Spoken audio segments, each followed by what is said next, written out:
Kalau mau berhasil itu jangan pilih-pilih. Whatever is available, take. Asal yang available jangan uang orang. Kalau ada uang orang jatuh dari kantongnya. Pak, kejar dia. Pak, ini uangnya jatuh, Pak. Jangan diambil, itu bukan hakmu. Tapi kalau di depan itu halal dan itu hak Anda.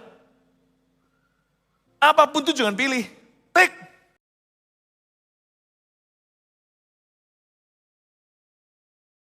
Tuhan, terima kasih, mengucap syukur kepadamu. Kami bisa merasakan hadirat-Mu di rumah Tuhan. Engkau ajari kami ya Tuhan hari ini untuk peka mendengarkan suara-Mu. Dalam segala keputusan yang kami ambil dalam hidup ini, kami berdoa agar bimbingan Tuhan nyata. Hamba berdoa agar setiap jemaat-Mu Tuhan Kau bawa dari kemenangan dan kemuliaan pada kemuliaan yang lebih besar lagi. Semua untuk kemuliaan Tuhan. Sampaikan sabda-Mu, beritakan firman-Mu, sembunyikan hamba-hamba-Mu di balik salib-Mu. Demi nama Yesus. Haleluya. Amin. Puji Tuhan. Shalom semua. Berikan tepuk tangan untuk Tuhan Yesus. Kita buka sama-sama di Kisah Para Rasul pasal 16. Kita akan selidiki penglihatan Paulus. Di tahun mimpi dan penglihatan kita akan belajar bagaimana Tuhan bisa bicara kepada kita melalui dreams and visions. Memang yang namanya dreams and visions itu, mimpi dan penglihatan bukan sesuatu yang sifatnya jelas selalu. Itu juga akan berkembang, bertambah seiring kepekaan kita semakin meningkat dalam Tuhan. Tapi penting untuk kita melatih telinga roh kita. Kuping rohani itu ada. Dan bukan sepasang telinga ini.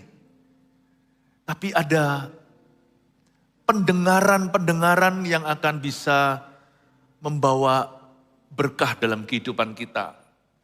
Sebenarnya manusia punya banyak telinga. Kita itu biasa mendengarkan bisingnya dunia, opini manusia.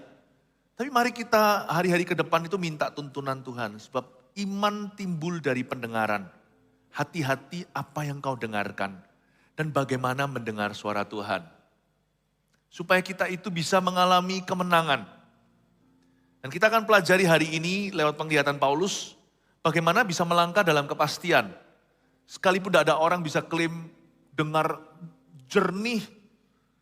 Mendengarkan 100% akurat suara Tuhan dalam kehidupannya. Kecuali firman yang ada di tangan, yaitu Alkitab di tangan kita. Yang ini sudah absolut. Gak perlu digubah, gak perlu diubah-ubah. Kita bisa membacanya, setiap halaman Kejadian sampai Wahyu itu sudah sah. Tapi kalau melatih telinga kita mendengar suara Allah, gak ada orang bisa mengaku sudah 100%, bahkan nubuatan pun seolah-olah melihat wajah sendiri di kaca yang samar. Melihat Yesus pun, apakah betul ya ini kehendak Tuhan? Terkadang bisa buram. Karena manusia bagaimanapun juga, sekalipun Tuhan hidup di dalam diri kita, daging kita ini masih jauh dari sorga tempat tinggal Bapa. Makanya kita itu belum bisa 100% berjalan dengan Tuhan. Lalu bagaimana kita bisa membuat keputusan yang pasti? Nah, coba saya jembatani hari ini, gimana kita bisa berjalan dalam kepastian lewat penglihatan Paulus ya. Kisah Para Rasul pasal 16, Paulus menyeberang ke Makedonia, ayat yang keempat sampai 18. Saya akan bacakan sepenggal-sepenggal lalu saya jelaskan. Dalam perjalanan keliling dari kota ke kota, Paulus dan Silas menyampaikan keputusan-keputusan yang diambil para rasul dan para penatua di Yerusalem dengan pesan supaya jemaat-jemaat menurutinya.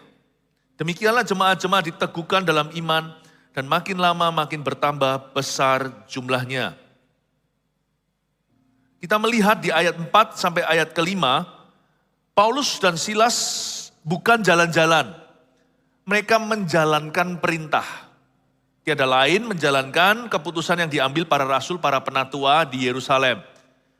Berarti ini memang menjadi profesinya Paulus dan Silas, seorang pendeta dan juga seorang yang membawa pesan ke gereja-gereja.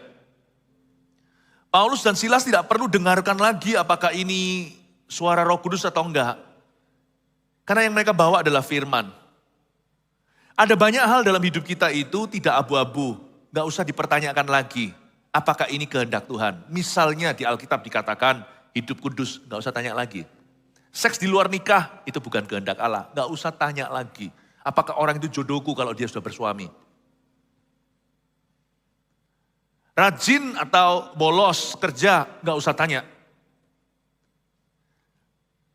Ada hal-hal tertentu itu tidak ambigu. Tidak abu-abu. Paulus dan Silas menjalankan tugas. Mereka menyampaikan keputusan yang diambil para rasul dan para penatua. Itu sudah memang job deskripsi mereka. Lihat berkat. Di ayat 5, demikianlah jemaat diteguhkan dalam iman dan makin lama makin bertambah besar jumlahnya. Ada buah. Kebetulan memang profesi mereka pendeta, jadi buah mereka diukur dengan jiwa-jiwa. Profesi Anda apa? Adakah berkat Allah di dalam pekerjaanmu? Dalam keluarga, adakah damai sejahtera? Adakah keharmonisan? Tidak usah tanya sama Tuhan lagi kalau memang itu sudah menjadi peran Anda dan saya. Don't ask the second time. Orang terlalu banyak tanya juga nggak bagus sih. Kalau nggak ngerti tanya nggak apa-apa. Kalau sudah ngerti kenapa tanya lagi? Misalnya, ayo sana mandi, anak kecil mungkin ya. Lalu bobo, udah malam. Tanya lagi, Ma perlu mandi kah? Loh, iya mandi, sudah cepet mandi. Udah waktunya untuk bobo. Ini kita baru pulang rumah jam 9, udah waktunya besok sekolah. Udah mandi, tidur. Ma pasti ya? Pasti, gak usah tanya lagi. Buang-buang waktu, buang-buang energi, buang-buang ludah. Saya ingin kita untuk melihat bahwa melangkah dalam kepastian itu gak perlu mendengar suara Tuhan. Suara Tuhan udah jelas sekali kalau memang itu sudah menjadi tanggung jawab kita. Paulus dan Silas menyampaikan keputusan-keputusan. Demikianlah jemaat diteguhkan makin lama makin tambah gede jumlahnya. Nah di area-area lainnya, setelah kita melakukan tanggung jawab kita, khususnya yang berkenaan dengan tuntunan ke kiri atau ke kanan, kita mesti tanya Tuhan. Ada impresi-impresi yang kita perlu kembangkan. Kita mulai lihat ya ayat 6. Mereka melintasi tanah Frigia dan tanah Galatia. Karena Roh Kudus mencegah mereka untuk memberitakan Injil di Asia, dan setibanya di Misia mereka mencoba masuk ke daerah Bitinia, tetapi Roh Yesus tidak mengizinkan mereka. Berhenti sebentar. Kok bisa Paulus dan Silas itu yakin kalau Roh Kudus yang mencegah mereka? Kok bisa yakin? Saya percaya kita nggak boleh mudah menyerah. Apalagi kalau Paulus dan Silas ini demi Injil. Mereka melintasi tanah Frigia dan tanah Galatia, semua itu di Turki, dekat Eropa. Karena Roh Kudus mencegah mereka untuk memberitakan Injil di Asia. Pak, tadinya mereka mau masuk ke Asia. Asia ini bukan Asia, benua Asia ini. Asia itu di daerah Turki sana itu. Tapi memang sih kalau bisa lewat ini, Bitinia Asia, naik terus itu Afghanistan dan seterusnya itu ke India. India ke Southeast Asia atau Asia Tenggara. Ya ceritanya gitu, Paulus itu mau pergi ke arah timur, Tuhan tuntun dia ke arah barat. Saya percaya Paulus mencoba berkali-kali, gak berhasil. Gak mau, kita jangan jadi orang begini loh. Aku mau ke gereja nanti jam 4. Hujan, Tuhan gak kehendaki aku ke gereja hari ini. Loh, kalau memang sudah komitmen ya komitmen ya. Gak usah ditanya lagi. Mau hujan kayak mau badai kayak diterjang, apalagi kalau orang jatuh cinta. Ada orang itu yang mudah menyerah. Nanti jangan-jangan imannya aji mumpung. Ada kesempatan, wah dalam kesempitan udah gak usah tanya Tuhan. Udah so pasti itu kehendaknya. Nggak gitu, orang itu harus berprinsip atau berpendirian. Nanti kalau ada rintangan, halangan, dikit-dikit nyerah dan berkata ini bukan kehendak Tuhan. Gimana toh? Kok gampang menyerah, gampang berubah ketetapan. Paulus Silas ini bukan orang mudah menyerah. Lalu saya punya pertanyaan untuk saya baca ini. Bagaimana mereka tahu kalau Roh Kudus yang mencegah mereka atau hanyalah mereka dirintangi oleh keadaan? Karena Roh Kudus mencegah mereka. Saya percaya kalau kita berjalan lalu nabrak tembok, kita lari jalan buntu, kita mesti evaluasi dan introspeksi. Ini karena setan menghadang atau Tuhan menentang? Ada banyak hal yang kita kira itu Tuhan yang berkata tidak, ternyata hanyalah sekedar kebodohan kita dan kecerobohan kita. Kelalaian. Tuhan mau kita ke sana, kita kurang persiapan, ngawur jalan. Tapi ada saatnya kita kira ini setan, ternyata Tuhan yang menghadang kita dan berkata, no my son, tidak, kamu tidak boleh ke sini. Ini bukan arealmu. Untuk bisa membedakan itu, perlu kita itu berdoa. Perlu menimba nasihat dari tempat yang tepat. Kalau nggak gitu itu kita salah jalan nggak tahu.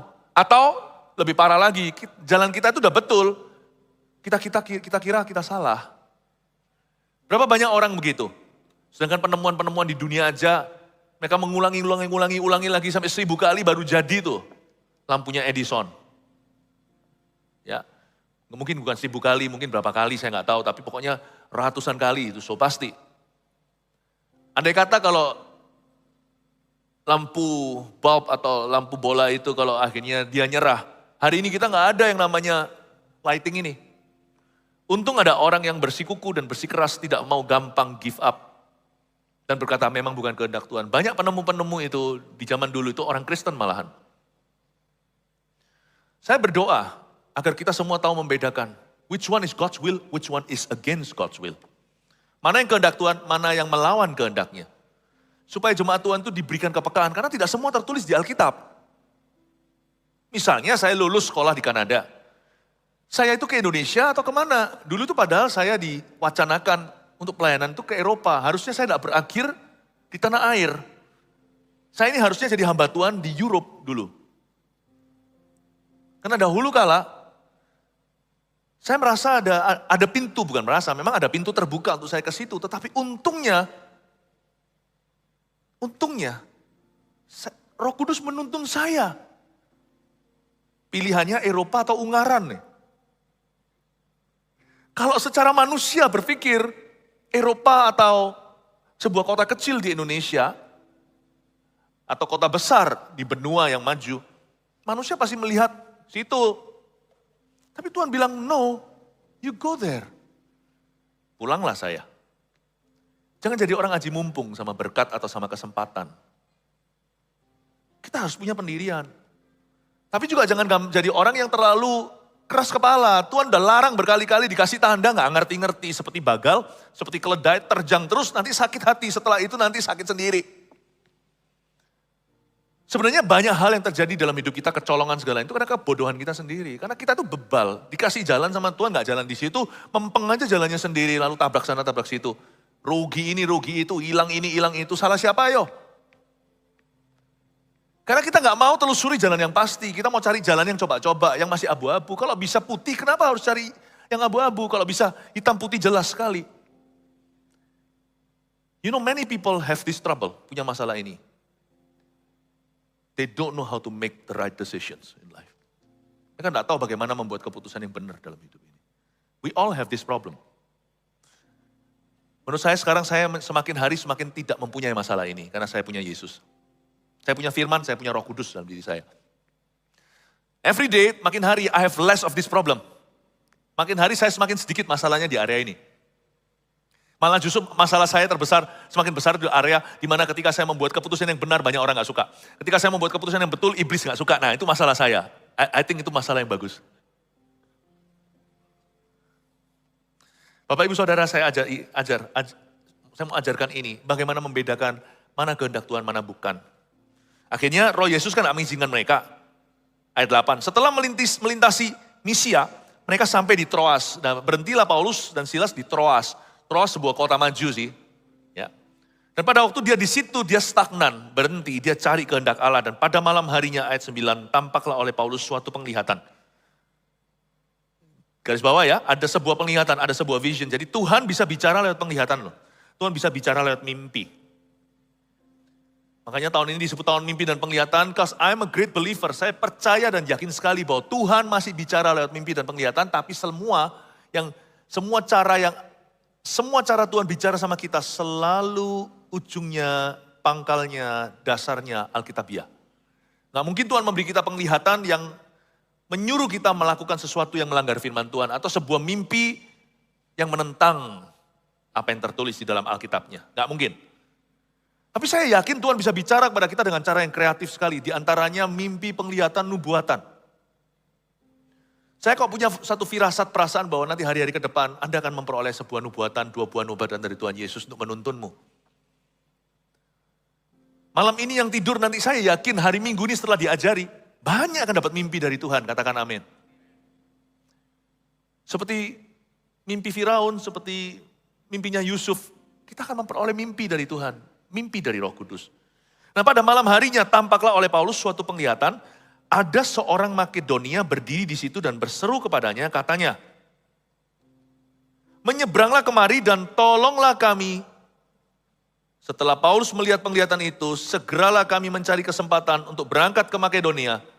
Karena dari penglihatan itu kami menarik kesimpulan bahwa Allah telah memanggil kami untuk memberitakan Injil kepada orang-orang di sana. Malamnya, Paulus dapat vision. Ini disebut night vision, malam, penglihatan di waktu malam. Saya nggak yakin pasti apakah ini penglihatan seperti Nabi melihat jreng, seperti lihat TV, nggak semua orang pernah lihat penglihatan. Tapi ada yang namanya open eye vision, tadi saya jelaskan di ibadah sebelumnya, penglihatan dengan mata terbuka itu kayak lihat TV jreng gitu di depan. Ya, nggak usah cari yang begitu. Kalau udah dikasih, nggak dikasih. Kalau dikasih puji Tuhan, Anda boleh minta, tapi kalau belum dapat jangan kecewa. Tapi jangan minta penglihatan, karena di balik setiap penglihatan ada pesan, dan biasanya ada PR juga. Jadi orang sih kepinginnya pengalaman. No. Tuhan kalau memberimu mimpi atau penglihatan, selalu ada follow up-nya. Dan saya tidak tahu apakah Paulus melihat an open eye vision, gitu. Atau ini adalah penglihatan di malam hari dengan kata lain sebuah mimpi, saya tidak tahu. Tapi yang pasti Tuhan bicara kepada Paulus lewat mimpi dan penglihatan, dan kali ini dia melihat seorang Makedonia berdiri di depannya. Kata seorang Makedonia di sini sebenarnya adalah a Macedonian man. Di bahasa Yunani daripada Alkitab ini juga sendiri berkata bahwa itu adalah seorang pria Makedonia. Jadi Paulus lihat laki-laki. Nanti saya tunjukkan ya, nyatanya nanti yang nyambut Paulus di Filipi, kota di Makedonia itu provinsi, adalah Lydia, seorang wanita. Seperti yang saya katakan, karunia profetik itu at best terbaik, tetap bagaimanapun juga nggak sama dengan absolutnya Alkitab tertulis di dalam firman. Tapi kenapa Tuhan tetap memakai sarana demikian? Karena Tuhan kita itu hidup nyata, dan dia itu berinteraksi dan berkomunikasi dengan kita. Direct message Tuhan itu sekalipun bisa disalah mengerti, salah tafsirkan, tapi Tuhan tetap ingin speaks directly to you. Tuhan tetap ingin bicara langsung kepadamu, tapi nggak pernah melanggar firman ya. Sekalipun kalau muncul gambarnya seperti Yesus lalu mengajari Anda untuk sesat, tengking itu bukan Tuhan. Kalau yang muncul tak peduli, kalau itu Mikael, Gabriel, ngaku-ngaku begini begitu, kalau Anda diajari untuk berzina, untuk gak setia kepada pasangannya, tengking aja, lempar roh itu keluar dari kamarmu. Tapi Tuhan kita tuh rindu untuk berinteraksi dan berkomunikasi. He always looks for ways, dia selalu mencari cara atau jalan untuk bisa berbicara kepada umatnya directly. Bukan lewat khotbah gini. Khotbah ini bukan profesi loh. Kalau saya berkhotbah ini mengajar, ini karunia teaching. Tapi ada karunia profesi. Di mana Tuhan memberikan sebuah ketajaman dalam kemahatauan dan orang bisa mengucapkan sesuatu dan itu membuka sebuah wawasan baru dalam kehidupanmu. Atau Anda bisa menerima sebuah profesi yourself atau Anda bisa menerimanya secara pribadi. Pada malam harinya tampak oleh Paulus suatu penglihatan. Ada seorang Makedonia berdiri di situ dan berseru kepadanya katanya, menyeberanglah kemari dan tolonglah kami. Lalu apa yang dilakukan oleh Paulus ini yang penting. Wahyu dan hikmat itu harus berjalan bersamaan. Setelah Paulus melihat penglihatan itu, segeralah kami mencari kesempatan untuk berangkat ke Makedonia. Dia nggak dapat penglihatan lalu berkata haleluya. Setelah haleluya, dia beli tiket, beli karcis kapal untuk langsung pergi ke provinsi itu. Ke arah Eropa. Dia berangkat ke Makedonia. Karena dari penglihatan itu kami menarik kesimpulan. Paulus tidak menarik kesimpulan sendiri. Dalam hal ini Paulus libatkan timnya, di situ terjadi diskusi. Kalau Anda tidak yakin membuat keputusan sendiri, diskusikan dengan orang-orang yang tepat. Diajak dialog dan menjadi tempat pertimbangan. Shoulder to cry on. Harus ada orang seperti itu dalam hidupmu. Makanya kita ada CG dengan tujuan supaya kita memperbesar chance-nya. Kansnya itu loh, diperbesar kesempatannya untuk kita memperoleh saudara-saudara seiman yang berbobot dan berkualitas. Sedangkan kita sendiri semakin meningkat quality. Karena besi menajamkan besi, saudara seiman menajamkan saudara seiman. Tidak bisa ada persamaan antara gelap dengan terang. Jangan menjadi cook yang sama dengan orang tidak beriman. Kita bisa di luar sana urusan klien lah, supplier lah, kliennya dan sebagainya. Tetapi kalau bicara tentang tempat pertimbangan, jangan berdiri di jalan orang berdosa, jangan dengarkan nasihat orang fasik. Tetap Anda harus cari saudara seiman. Itu pun ya banyak yang ngaku-ngaku. Saudara seiman pun ada banyak yang kedok Kristen-Kristenan. Makanya itu saya suka sekali. Kenapa I believe in churches, kenapa saya percaya pada gereja yang jelas. Hanya di gereja dan jelas tidak bisa hit and run. Tiap minggu saya akan ketemu dengan Anda akan ketemu dengan saya, kita akan kita akan berjumpa. Nggak bisa. Kalau ada sesuatu terjadi di hidup kita, cepat lambat, akan ketahuan. Makanya saya suka dengan komitmen. Suami dan istri. Nggak beres sehari aja kerasa. Anak akan tahu. Segala sesuatu yang committed, itu jelas. Gereja, komitmen. Kenapa tertanam? Jelas. The Spirit of God, di sini orang nggak bisa ngaku-ngaku lalu tabrak dan lari. Nggak bisa. Paulus itu ajak diskusi, di sini dikatakan kami menarik kesimpulan kami, di sini yang menulis kitab Kisah Para Rasul, surat ini adalah Dr. Lukas. Timnya Paulus, di situ ada Paulus, ada Silas, ada Dr. Lukas. Mereka diskusi dan kami mengambil kesimpulan. Bayangin orang sekali berPaulus pun tidak membuat keputusan sendirian. Kalau ada keputusan-keputusan besar, apalagi bicara tentang direction atau arahan. Oh, mereka minta tanya sama direktur Yesus. Direktur utama kita itu Yesus Kristus. Dan kita ini manajemen, kita ini manajer kasih karunia. Lalu ada orang lain yang adalah manajer kasih karunia. Di sini ada Pastor Yohanes. Tempat di mana saya saling diskusi.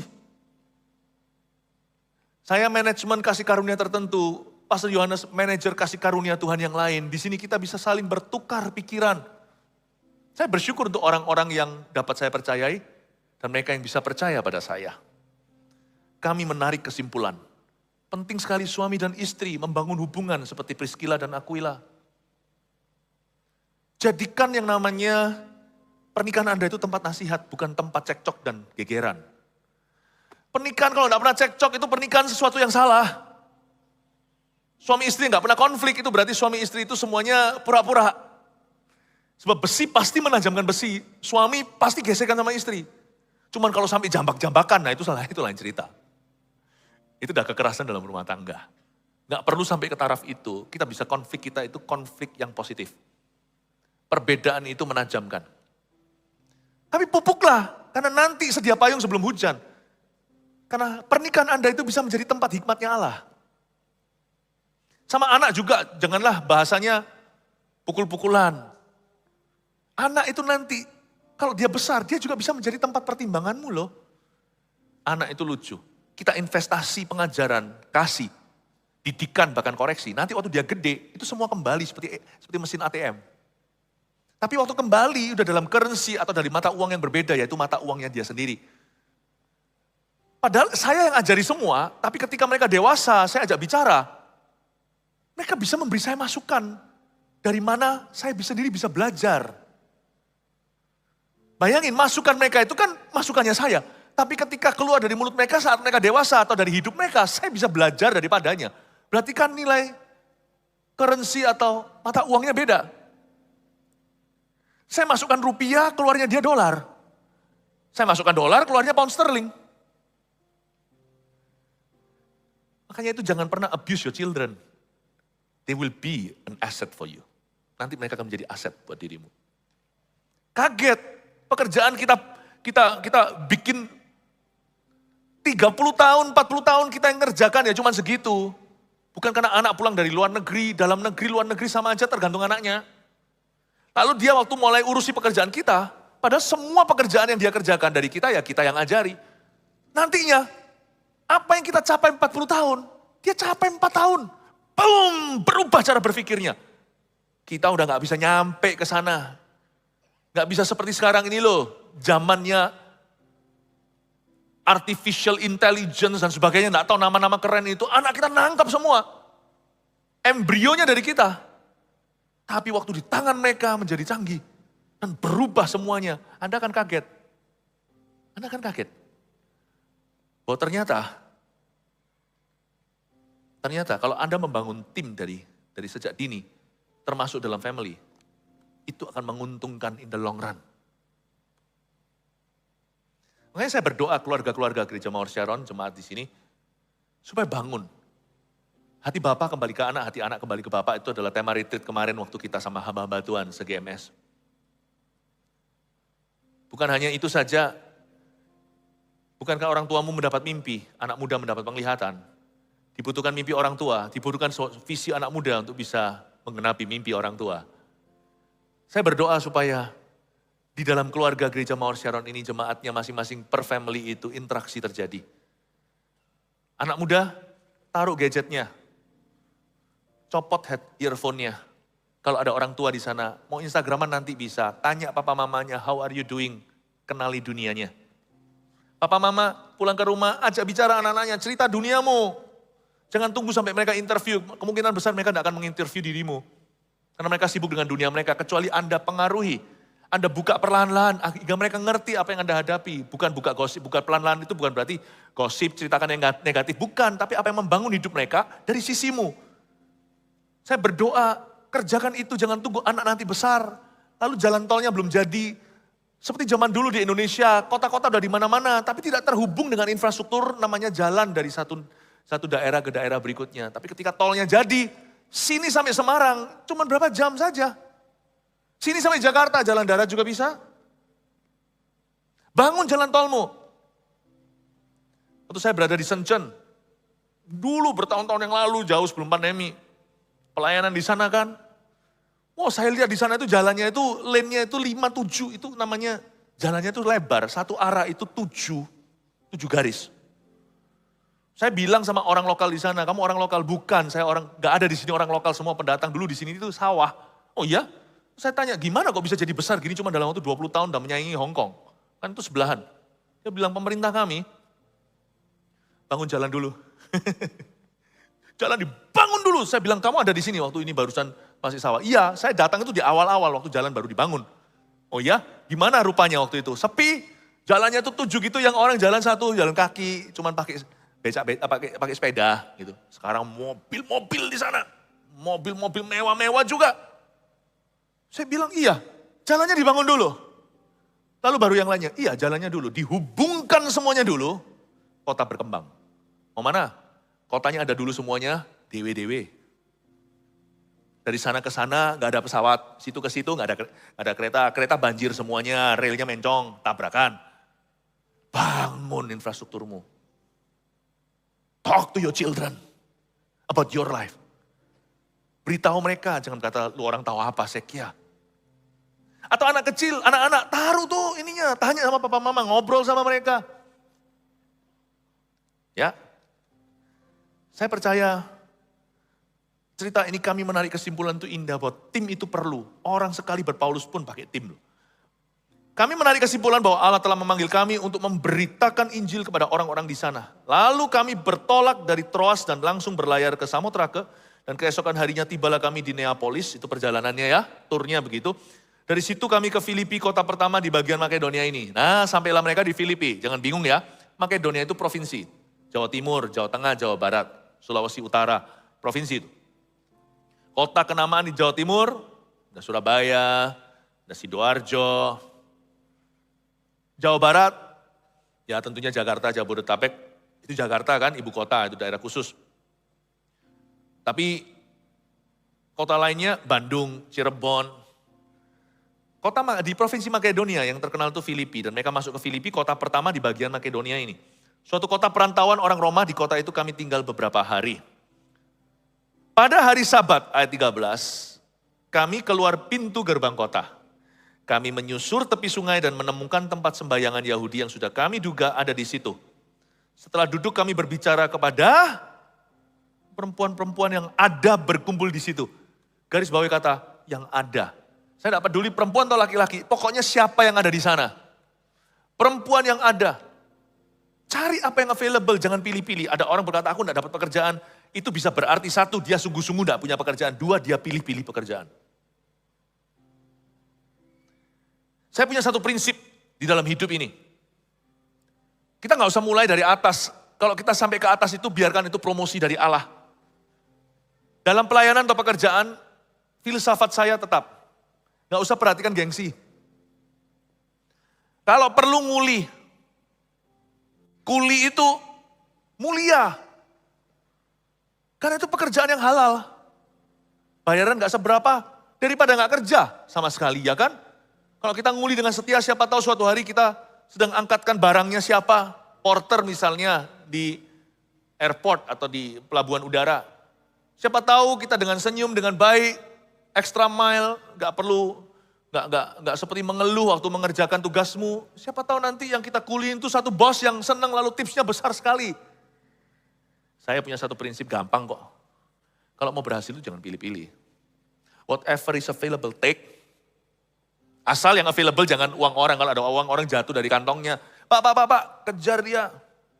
Pak, ini uangnya jatuh, Pak. Jangan diambil, itu bukan hakmu. Tapi kalau di depan itu halal dan itu hak Anda.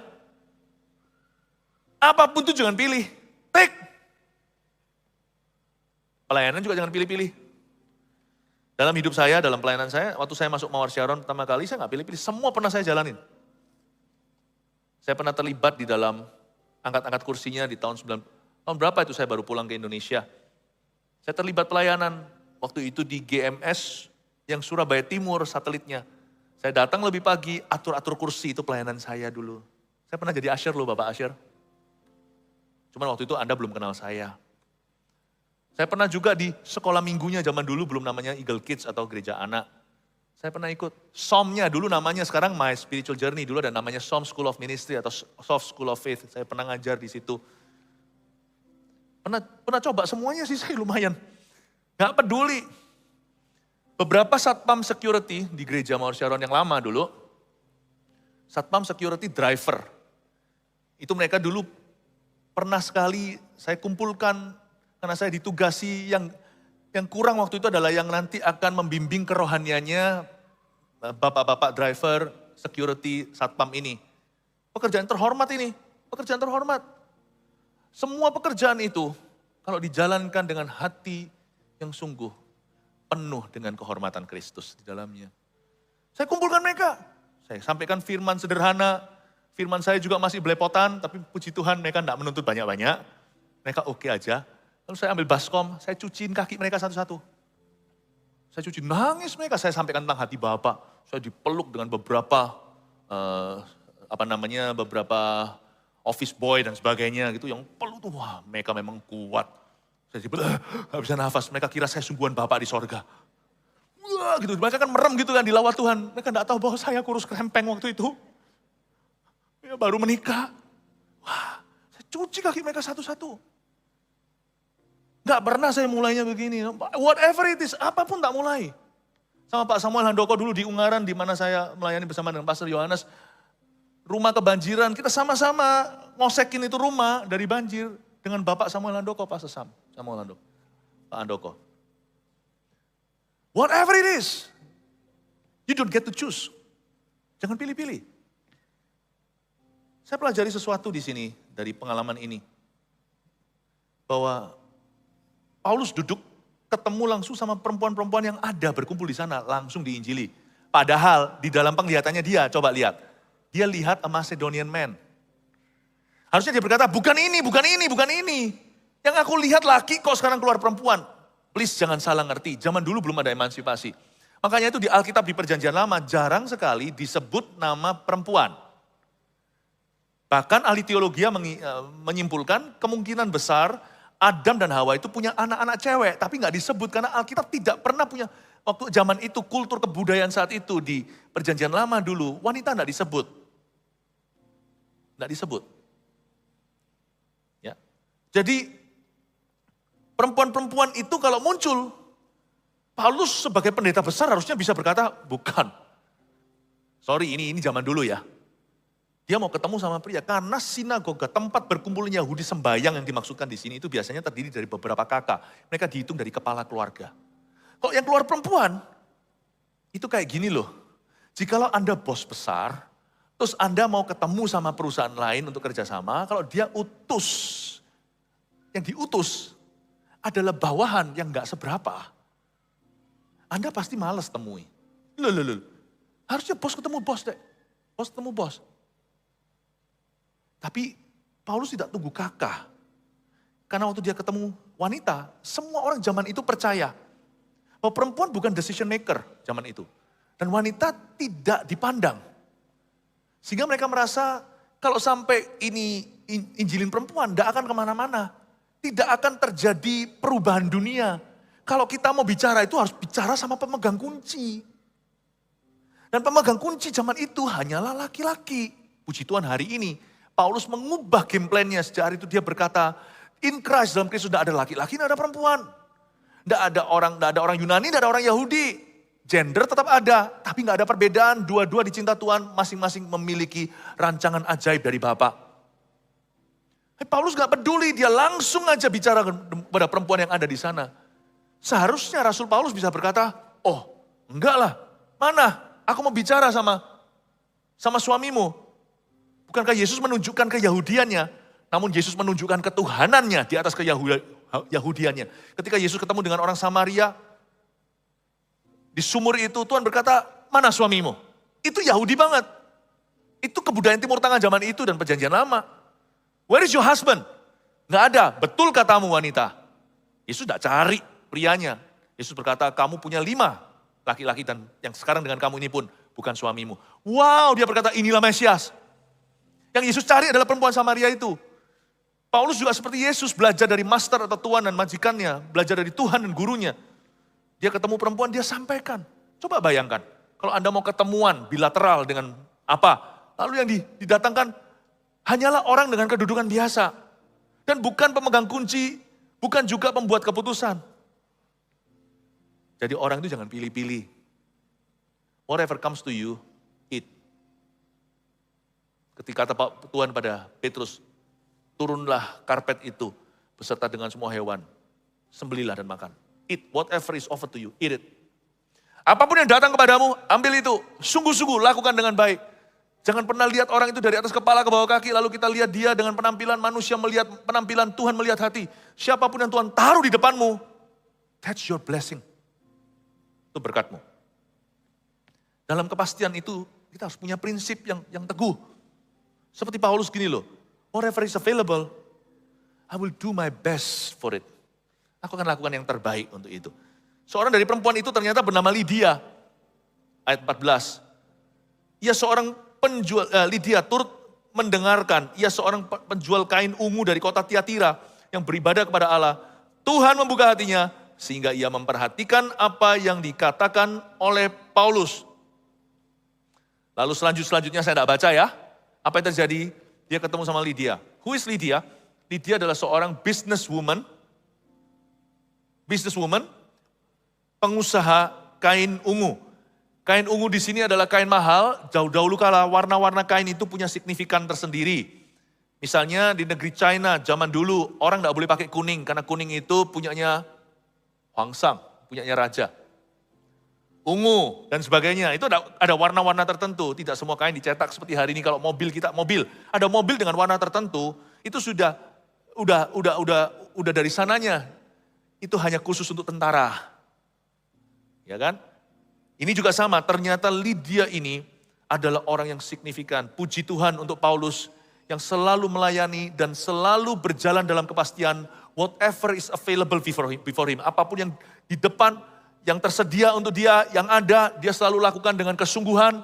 Makanya Lydia menjadi pendobraknya, pembuka pintu gereja Filipi yang ternama itu. Paulus nanti tulis surat kepada jemaat di Filipi. Lydia ini yang membukakan pintu. Ternyata Lydia ini seorang businesswoman yang sangat kunci sekali. Jadi gimana dong? Penglihatan Paulus gak akurat dong. Dia lihat a Macedonian man. Dia lihat cowok kok jelas-jelas, come and help me. Gak mungkin Paulus lihat waria, karena Tuhan tidak mungkin memberi waria sebagai penglihatan. Come and help me. Datang dan tolonglah aku. Tapi ternyata nanti ketemu, hello Paul. Wanita, kok beda? Beda penglihatan, beda fakta. Nah saya jelaskan gimana kita berjalan dalam kepastian sekalipun karunia itu tidak sempurna. Bukan karunianya tidak sempurna, kita nggak sempurna resepsinya.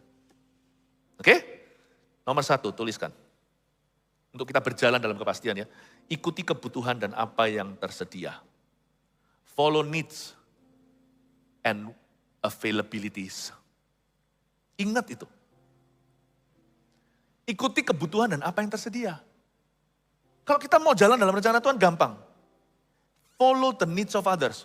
Ikuti aja kebutuhan yang ada. Kita masuk ke gereja, apa ya pelayanan? Wah ada syaratnya nih kalau di gereja Mount Sharon harus ikut My Spiritual Journey 1, 2. MSJ 1, MSJ 2 dan seterusnya. Ada kelasnya lah di mana-mana kan tetap di gereja lah, perusahaan kan mesti ada training on the job, itu harus ada sekalipun volunteer. Jangan berkata sekalipun volunteer pun di gereja kita itu harus dijalankan dengan profesional karena Tuhan layak mendapat yang terbaik. Lalu kita tahu di sini, oke, aku bisa ini nyanyi. Oh, aku tahu pelayananku, aku pasti di depan sana khotbah. But maybe that's not what the church needs. Mungkin bukan itu yang dibutuhkan oleh gereja sekarang. Aku perlu nyanyi di sini sebagai WL. Ya mungkin bukan itu, mungkin suatu hari kalau memang Anda punya talenta karunia di sana. Tapi juga enggak perlu memaksakan kalau memang enggak punya talenta. Sekalipun gereja butuh, tapi waktu nanti ada orang tertentu nyanyi, seluruh jemaat akan bertobat. Maksudnya tobat-tobat, jangan nyanyi lagi gitu ya. Tapi juga mungkin Anda suaranya merdu, tapi belum waktunya. Dan enggak tentu itu yang paling dibutuhkan. Kalau yang dibutuhkan waktu itu, enggak ada sih sekarang ya, tapi waktu itu seperti yang dibutuhkan adalah untuk staf karyawan tidak ada yang mengembalakan mereka. Saya belajar seperti Yesaya, ini aku utuslah aku, tak cuci kakinya mereka. Layani dengan penuh kasih. Saya doakan, whatever, apapun yang available di depan, take it my brother. Nggak usah tanya Tuhan lagi. Kalau Anda penglihatan Paulus itu di sini loh, apa yang Anda lihat di depan itu kebutuhan, isilah bejana yang kosong itu, minyakmu akan mengalir. Follow the needs of others. Lihat kebutuhan Tuhan apa, Tuhan tidak punya keperluan, tapi kebutuhan Tuhan, tanda kutip itu apa. Lihatlah apa yang available di depanmu. Ya, amin. Ini juga kadang-kadang menjadi masalah dalam perjodohan. Ini bukan berarti berdoa gini, Tuhan siapapun yang mengetuk pintuku, aku nikah sama orang itu. Hati-hati loh nanti yang mengetuk Blackie.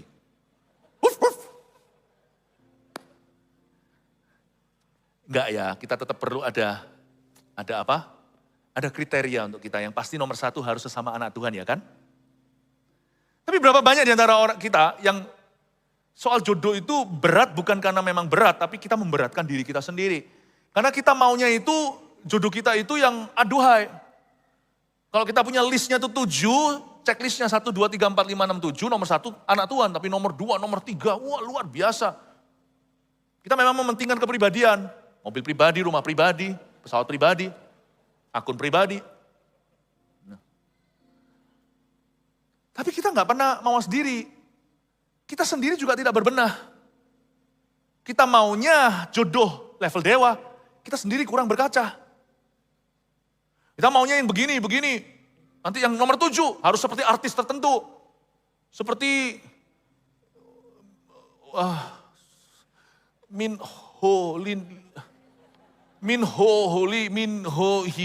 Chi Minh. Tergantung, kalau Korea Lee Min Ho, kalau Vietnam Ho Chi Minh. Kita maunya yang begitu. Bukan berarti anything yang available itu you take, enggak. Tapi bisa jadi loh ya, jodoh itu sudah ada, tapi Anda enggak berani ambil. Karena Anda masih menunggu, mungkin ada yang lebih mahal dari ini. Padahal terus terang loh ya, semua kita itu kekuburan. Cepat lambat semua enggak cantik, enggak cakep.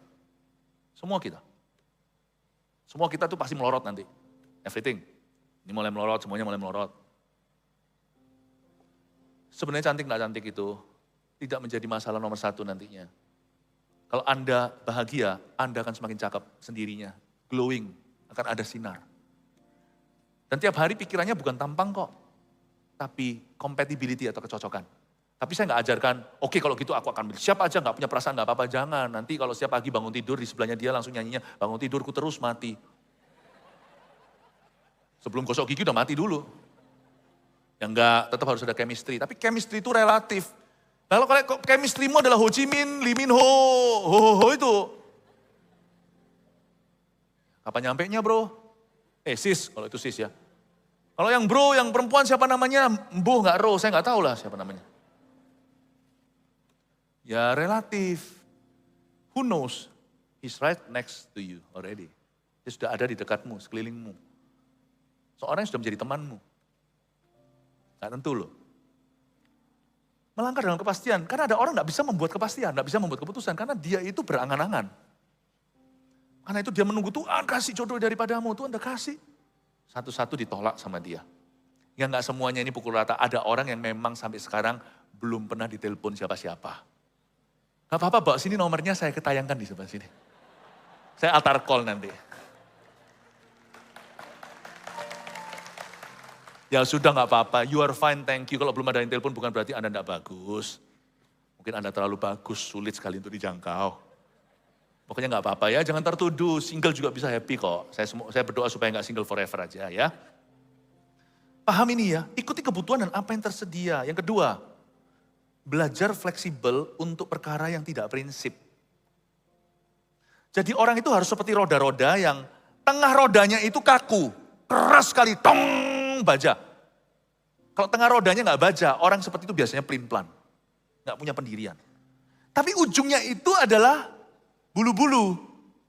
Untuk perkara yang kurang prinsip, yang fleksibel dong. Paulus kalau nggak fleksibel, nggak akan bicara sama Lydia. Paulus nggak akan bicara sama seorang perempuan, wong dia lihatnya laki-laki, dia bisa berpendirian. Nggak bisa, aku lihat laki-laki kok. Mungkin Silas berkata, ayolah Paulus, ayolah pastor, come on, kita injilin ini. Nggak bisa, kita lihatnya itu pria Makedonia. Paulus itu fleksibel. Pokoknya tengahnya itu loh, beritakan Injil pada segala makhluk, memuridkan setiap orang, asal dia punya cara bermain yang cantik. Kalau dia injili perempuan, dia nggak sendirian, makanya dia dengan tim kan, kami diskusi, kami menarik kesimpulan. Asal ada integritas, beritakan Injil. Peduli amat pria atau wanita. You must be heart at the center. Pusatnya itu harus baja. Tapi ujungnya bulu-bulu. Banyak orang itu nggak begini. Banyak orang itu keras di luar, dalamnya rapuh. Bajanya itu di pinggirnya. Kaku sama orang, nggak bisa. Pokoknya nggak bisa. Aku ya gini. Aku masih seperti dahulu. Aku memang mau begitu. Mau apa lu? Tapi nggak punya prinsip pendirian. Di dalamnya itunya di tengah mestinya baja. Malah bulu-bulu. Nggak tentu loh. Orang keras itu nggak tentu berpendirian. Percayalah saya. Orang keras itu ada yang cuman orang yang kaku, keras kepala, gerampi. Suka mengeluh. Anda akan kaget. Beberapa orang yang paling keras, itu yang paling fleksibel di lapangan. Itu namanya orang bijaksana. Saya belajar kalau masalah center, don't negotiate with me. Ini, nggak bisa ditembus. Misalnya, prinsip tentang spirit-filled church, gereja yang penuh dengan Roh Kudus sampai kapanpun. Seperti berapa yang lama yang lalu kita ngadakan baptisan Roh Kudus. Sampai kapanpun, gereja kita nggak akan ikut-ikutan.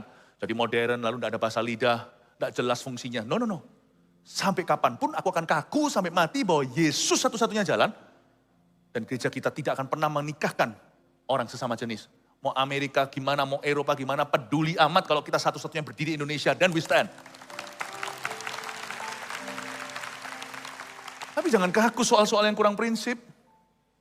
Soal-soal yang nggak terlalu prinsip, soal misalnya musik gitu ya, banyak orang kan mendebatkan gitu-gitu segalanya. Wah ini dari setan ini, drum ini. Loh, ini bahannya sama, mirip-mirip sama yang piano kok. Apa bedanya, cuman suara yang keluar aja beda. Saya rasa hal-hal yang kurang prinsip tidak usah terlalu kaku. Nggak hanya bicara tentang musik, anything in your life. Anything in your life, ya.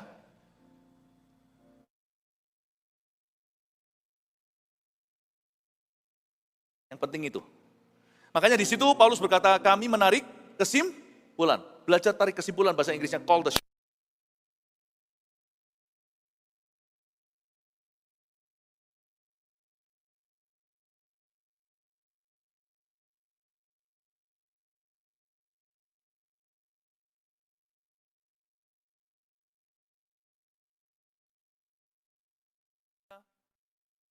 Namanya school sweetheart. Namanya seneng sama temennya satu sekolah, apalagi SD itu biasanya seneng-senengan karena 6 tahun bersama. Gak punya pilihan. Terus terang ya, orang kalau makin tua, makin bikin.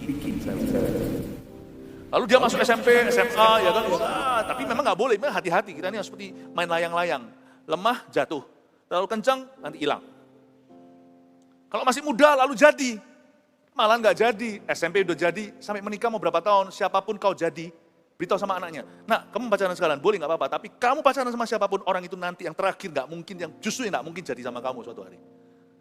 Kelamaan jadi bosan. Ya, jadi kita nggak bisa kan, nggak bisa. Tapi setelah kita harus hati-hati, waktunya harus pas tuh, waktunya harus pas. Nanti pada waktu sudah SMA, waktu udah kuliah misalnya, udah kuliah. Tapi ada orang yang keterusan, udah kuliah, ogah-ogahan. Loh, ada orang yang memang nggak dapat, tapi ada orang yang memang seharusnya dapat. Ogah-ogahan, enggak. Yang angku, yang sombong ya kan. Lewatlah kuliah, nggak apa-apalah, masih barusan kuliah. Setelah kuliah sekian lama, ogah, nggak mau kerja, sacap. Udah bukan before 30 nih, 30. Terus. Masalahnya, habis itu dia semakin tua, enggak mau. Bukannya apa? Tambah tua, percaya salah saya. Semakin dia cari Mister Sempurna, semakin gak ada. Ada sih ada, tapi semua gak sempurna dan dicacat di matanya. Laki atau perempuan sama aja. Gak bisa, dia biasa hidup sendiri. Gak pernah buat keputusan. Semakin tua, semakin gak bisa membuat keputusan. Terus terang, kalau waktunya udah pas, ambil keputusan. Anda bisa ngomong begini, aku gak tahu kamu jodohku enggak. Tapi terus terang, aku seneng sama kamu. Kamu tipeku.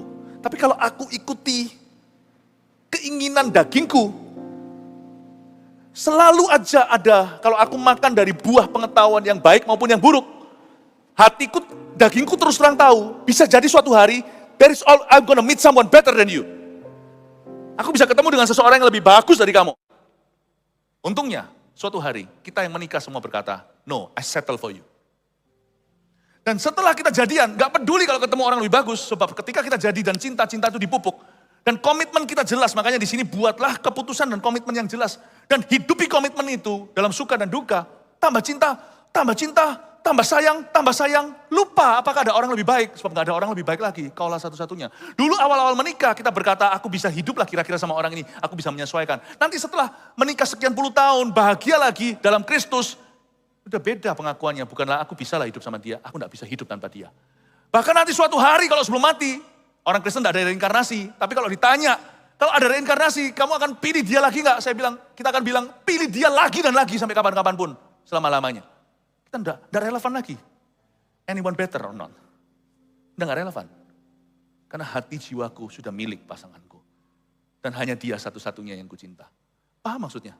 Bukan berarti bahwa pasangan sejoli itu yang sangat teladan, misalkan dalam Kristus. Bukan berarti mereka tidak bisa ketemu orang lebih baik. Siapapun lebih baik, jadi nggak relevan. Karena dunia milik mereka berdua. Paham maksud saya? Ini soal jodoh. Saya nggak tahu di sini memang ada, kok kenapa saya ngomong tentang jodoh, padahal nggak rencana begitu. Siapa di sini yang berat jodoh, angkat tangan? Salah tanya. Siapa di sini yang belum punya pasangan hidup?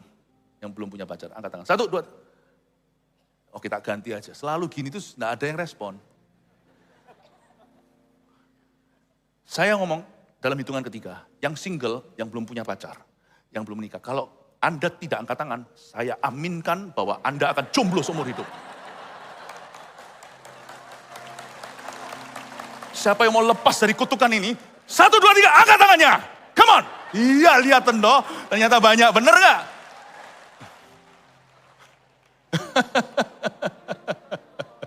Ternyata kenapa saya kok diseret ke sini terus, memang ada you, ada Anda yang bersembunyi di balik senyuman itu. Sekarang baru kelihatan untuk angkat tangan. Tapi bukan masalah jodoh aja Bapak Ibu, pekerjaan, pelayanan. Nggak bisa, aku nunggu sampai yang the best. Nggak ada. Apapun yang kau kerjakan dengan hati, you will become the best. You'll become the best. Jangan nunggu, buat keputusan, call the shot. This is my decision. Saya buat keputusan untuk pulang ke Indonesia. Saya nggak tahu hari ini apakah ini kesalahan atau tidak. Dulu saya ada tawaran untuk ke Eropa. Kenapa saya pulang ke Indonesia? Saya nggak dengar Tuhan berkata, Philip Mandova ke Indonesia. Nggak ada.